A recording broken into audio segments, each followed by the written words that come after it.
Yo, welcome back. It's another edition of the Orange Bloods Texas Football Channel. I'm Geoff Ketchum. That's Anwar Richardson. We're talking quarterbacks today because really, you can talk quarterbacks every day and you people will watch. What do you mean by you people? I mean you people watching this video who saw the headline, Texas versus Oklahoma quarterbacks, and thought, yep, I'll watch that. Leave your comments in the comments section. Like the video if it amuses you. Subscribe to the channel. We always have badass videos on pretty much a daily basis. Anwar, yesterday, Caleb Williams of Oklahoma officially puts his name in the portal. It rocks the college football world because, you know, Quinn Ewers being in the portal doesn't normally happen. Caleb Williams being freshman of the year and then entering the portal, that also doesn't happen. It's a brave new world in this world of the portal. And Oklahoma gets a quarterback commitment from Central Florida's Dillon Gabriel. I mean, do we still say the ink being dry? Is that still an expression that you say? I think so. I the think ink was before the ink on Caleb Williams entering the portal could even dry. Oklahoma had a quarterback commitment in Dillon Gabriel, which leads the question as Texas and Oklahoma go into the 2022 season. Both schools will have new quarterbacks that they've acquired through the portal. One, a hotshot quarterback prospect, the hottest of the hotshot quarterback prospects, one of the biggest quarterback prospects that college football has seen in years. And the other is going to have a very productive, proven college quarterback who's a bit of a rental for Oklahoma, if you will. Who do we think going into this season, just for 2022, who's in a better shape quarterback-wise? Who would you rather be, Oklahoma with the veteran guy for next season or Texas with the potential hot superstar in the making? All right. So I would say, let me not make myself unpopular with OU fans, but then again, I realize how can my ratings there get any lower? I will say this, Ketch, and this may sound weird. I would take Texas and Quinn Ewers over the OU situation with Gabriel, and this is the main reason why. Lincoln Riley's not there. Yeah, you know, and to me that. If you told me Lincoln Riley was there and being that guy, I'll take Gabriel all day. I mean, that's a no-brainer to me. The problem is Riley's not there. So now you're wanting me to hold on to something from the past and believe that that's going to be translatable with, you know, a new coach or new system, whatever the case may be. You know, at that point, then I'll take Sarkisian. I'll take what I know as far as his proven quarterback development is concerned. I'll take the guy who was the 5-star that was coming out of high school. And I understand that you could say, where was he at on the depth chart in Ohio State? Well, can't speak to that. I know where he'll be at the depth chart here at Texas, right? So that to me doesn't mean anything. My thing is I'll hear what you have to say. I'll take Quinn and Sarkisian over Gabriel being over at OU. So Gabriel played in less than 4 games this year, right? So he was a junior, but then this past year will count as a redshirt season for him. And then the 2020 season, he gets a freebie if he wants it. So technically, I think Gabriel has 3 seasons of eligibility remaining going to Central Florida, even though he's played 3 seasons of football, played 2019, played 2020, played in 2021 up until injury. This is, for me, very much a bird in the hand versus the 2 in the bush kind of idea. Mm-hmm. Let me give you, remember how at the end of Sam Ehlinger's career, every year his quarterback rating was almost exactly the same from one year to the next, within like a point of each other. It was almost amazing that a guy could play 12 games in one year and have a 152 rating, and then play 12 games the next year and have like a 153 rating. Listen to Dillon Gabriel's efficiency rating numbers as a college player. In 2019, it was 156.9. In 2020, it was 156.3. And in 2021, in 3 games, it was 158.9. So even in an incredibly short sample size, Dillon Gabriel at Central Florida was that's kind of who he was. And a little bit like by the time Sam Ehlinger left college football at Texas, there was kind of the same feeling. Like, there's a lot of great things about Sam, but Sam is Sam. And maybe he's not ever going to be more accurate. And maybe he's not ever going to be a better college passer. Maybe he was always just going to be as good as he was. If I'm Texas, I'm expecting that Quinn Ewers, because of his talent, can do better than a 150-something quarterback rating. So if you're asking me who I would take, because both of these guys probably are playing 2 more years, I would think, I'm probably taking Quinn Ewers, partly because I know there are some special qualities about him as a prospect. I don't think there's anything special about Dillon Gabriel as a player. And consequently, this being his 4th year of college football, we wouldn't really talk about him as a prospect either. He kind of is who he is. You know, I can remember talking to Mike Farrell. Wow. I remember talking to Will Ferrell about Quinn Ewers just the other day. No, I remember talking to Mike Farrell about Quinn Ewers on signing day. And he thinks Quinn Ewers is going to be the number 1 pick in the draft in 2024. Or not 2024, I guess it'd be 2025. Right? Wait, 2022, 2020? No, 2024 draft. Sorry. You're right. He thinks he plays 2 years at Texas and that his tools are so phenomenal that he'll be the first pick in the draft in 2024. You know, it's just nobody's saying that about Dillon Gabriel. So I think Dillon Gabriel's more advanced and a better player right now. In the spring, Dillon Gabriel will be a better player than Quinn Ewers. But I would gamble that over the course of the 2022 season, the guy that you would want is the guy with special upside and not the guy that's just proven to be a pretty good quarterback up until now.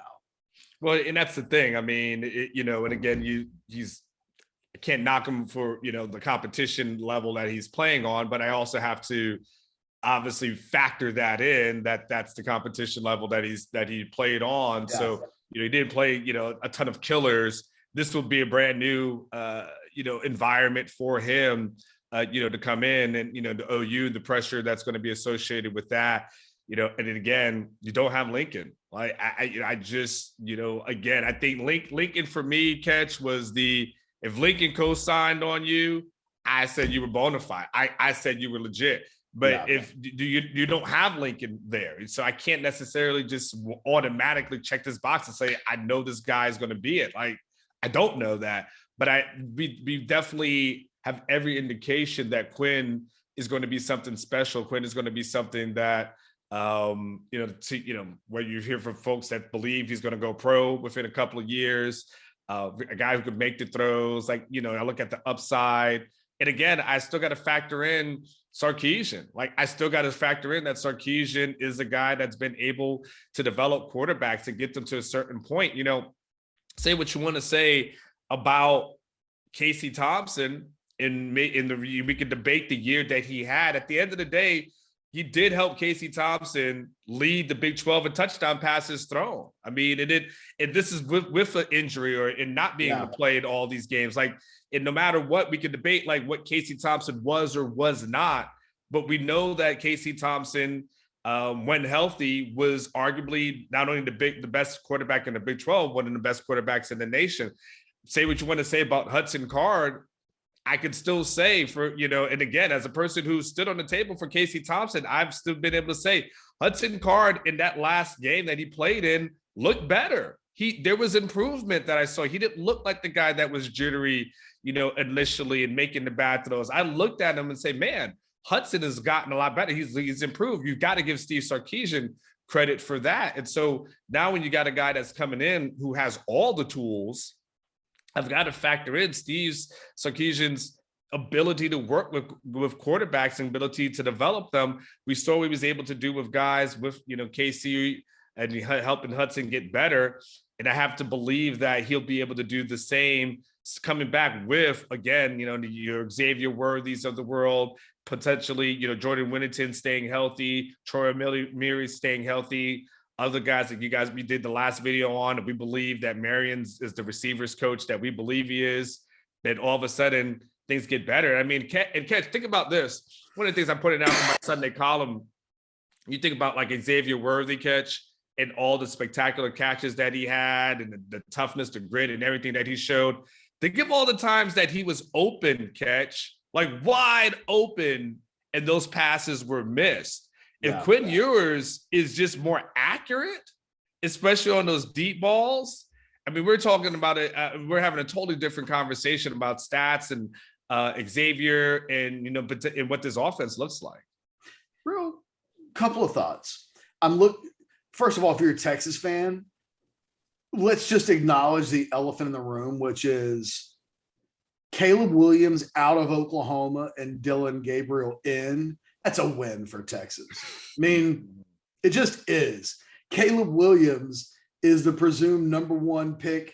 Well, it may be Caleb Williams that ends up being the number one pick in the 2024 draft and not Quinn Ewers. It may be that those two guys battle each other for that type of notoriety going into their pro careers, because both of them 3 years in, that's where they would be.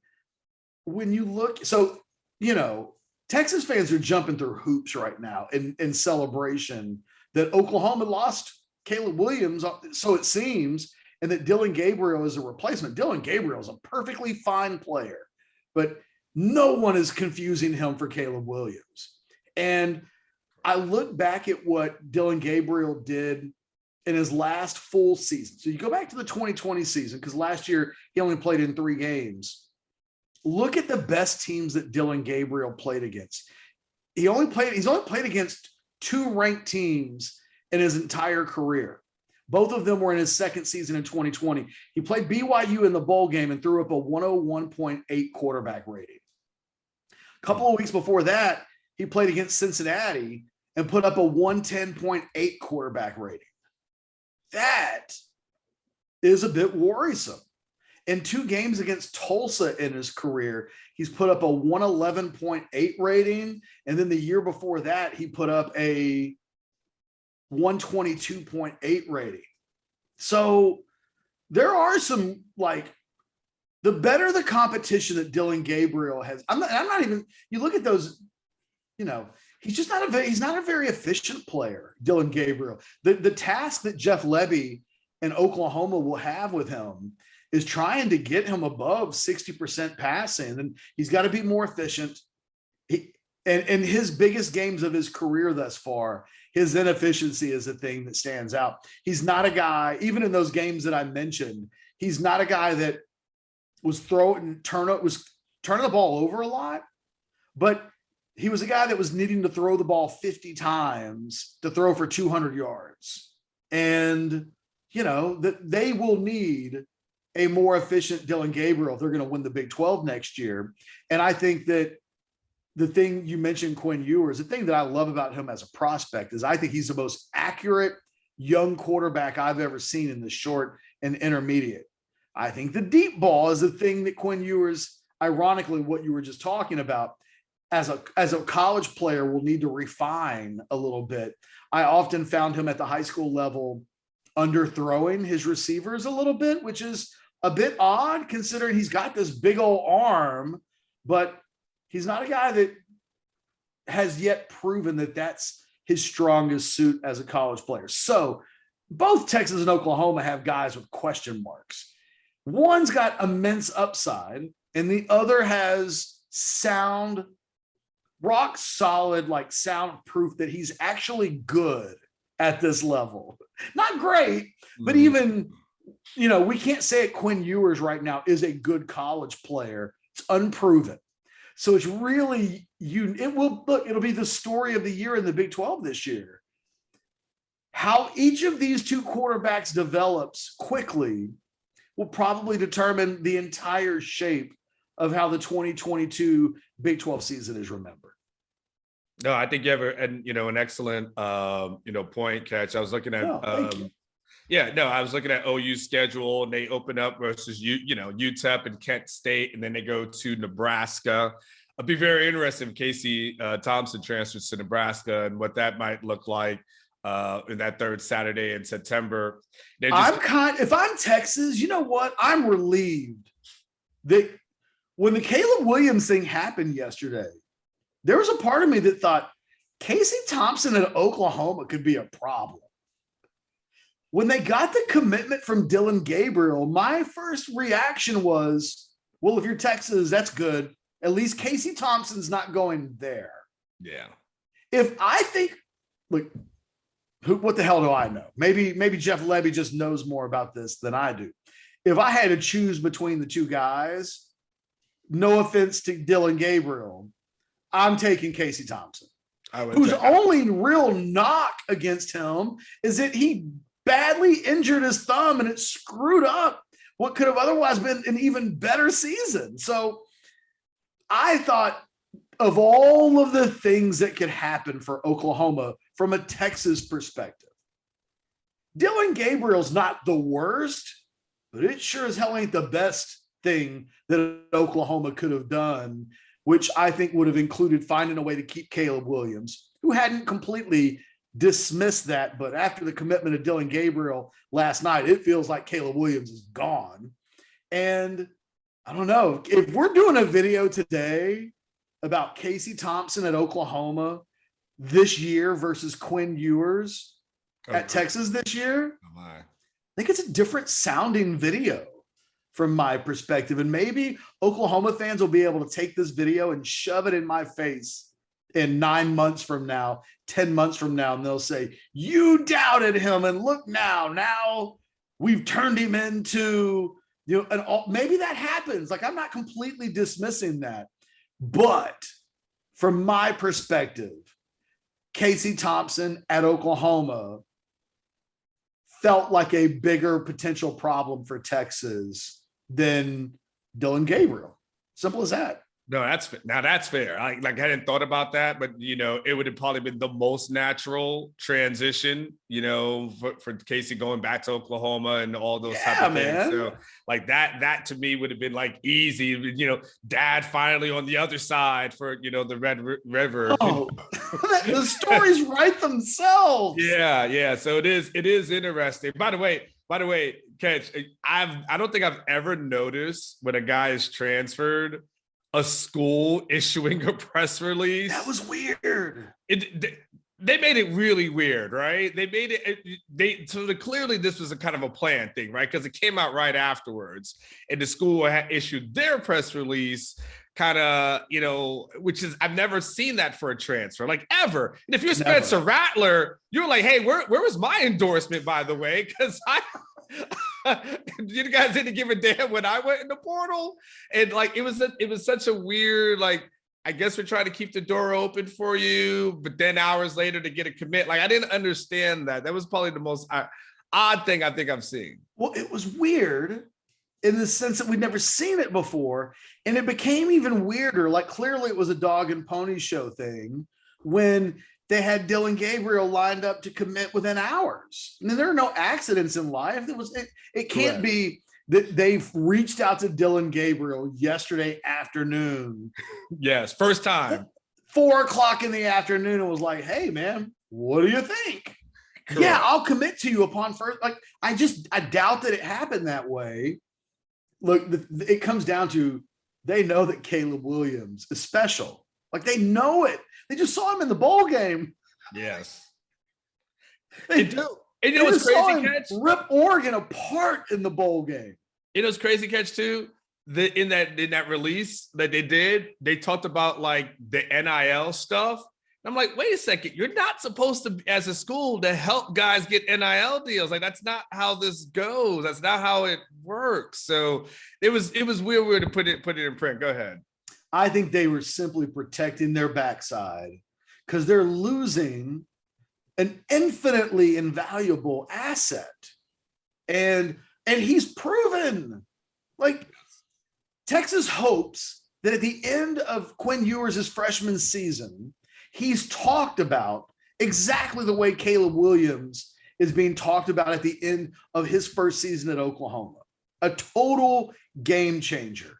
It really speaks to the value of a quarterback entering the market with that level of talent that the university felt the need, even knowing that they were going to have a replacement in place hours later, that they had to save face to some degree to say, we're going to fight the good fight and we're going to try to do this and try to do that. And we're not giving up hope.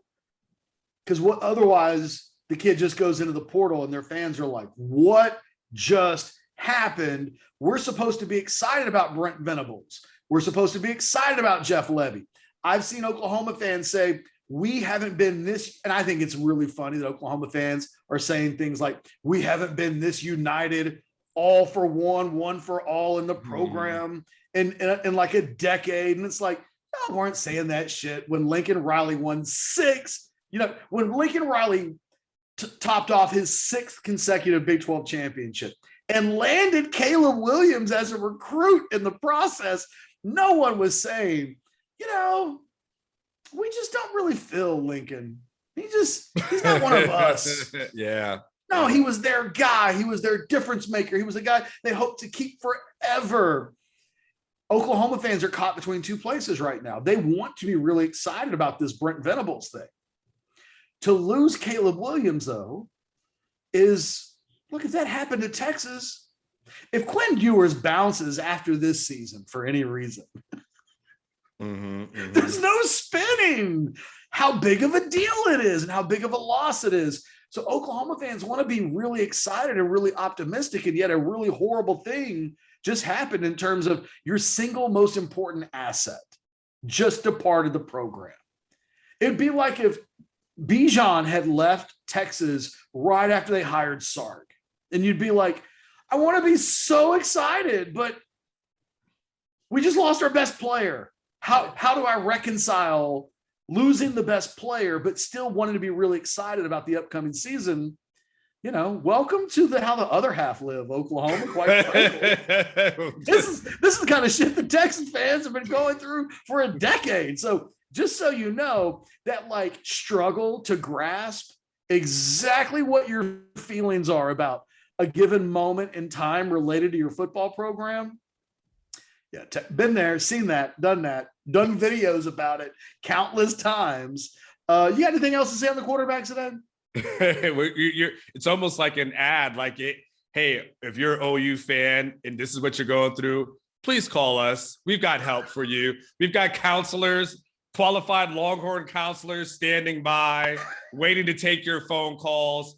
People can counsel you through losing a head coach. We can counsel you through losing, top recruits. And we can counsel you through all the bad things that are likely going to occur during your transition year. Call now.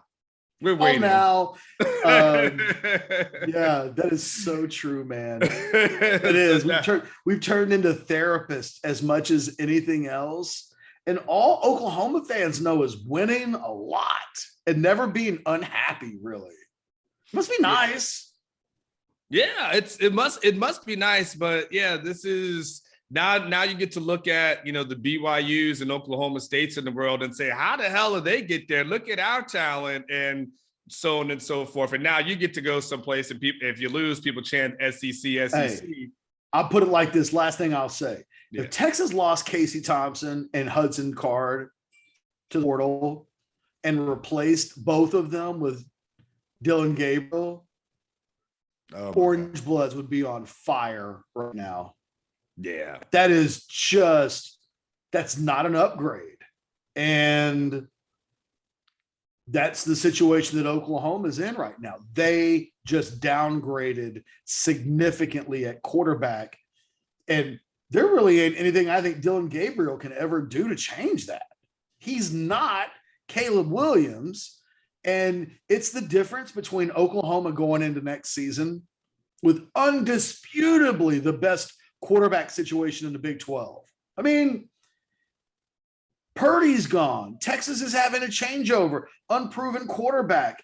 Nobody would say that Baylor's quarterback situations ever lit the world on fire. Like, they went from having a potential first-team All-American, no doubt about it. He is the best quarterback in the Big 12.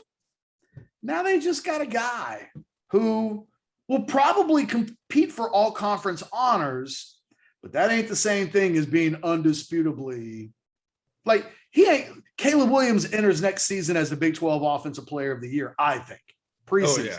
Oh, yeah. That won't happen now with Dillon Gabriel. No, he's not going to be voted first team all conference player of the year. He's just not.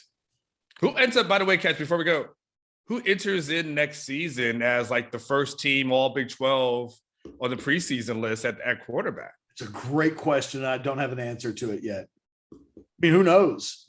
But I'm sure Gabriel may get some votes, but it's kind of a shoulder shrug. There's so much turnover across the conference everywhere. I mean, literally OU, Texas, Iowa State. I mean, is anybody really going to vote Jerry Bohannon? You know what I mean? Like, yeah. So I don't know. That's a great question. We'll do a video on that, maybe 2 before we get to September for sure. Definitely. I don't know. Hey, if you got an idea, put that in the comments, because it's a fascinating. I don't know when to say it's a pump up myself for the question, but it's a question I just thought of. And if you got an answer, feel free to put it in the comments. Hey, I'm with you. I guess the only real question is, I mean, really, at the end of the day, I guess it's that. Who is the best? Who's your preseason number 1 next year? The thing is, will Spencer Sanders come back for Oklahoma State?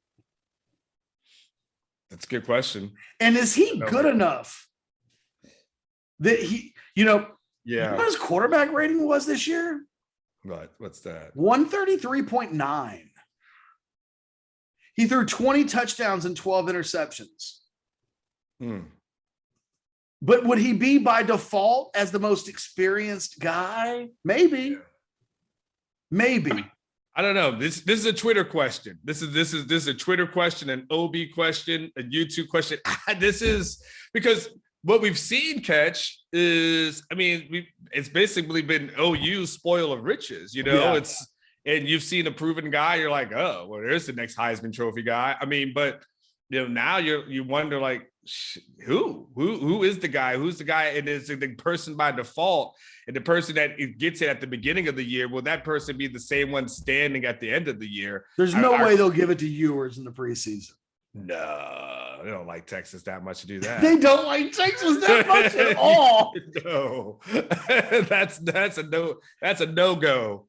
Yeah, it's a total no-fly zone there. Look, Anwar's right. Leave in the comments section. I promise you, we might even do a follow-up video to the comments section of who's your preseason number 1 first team all Big 12 quarterback going into the season.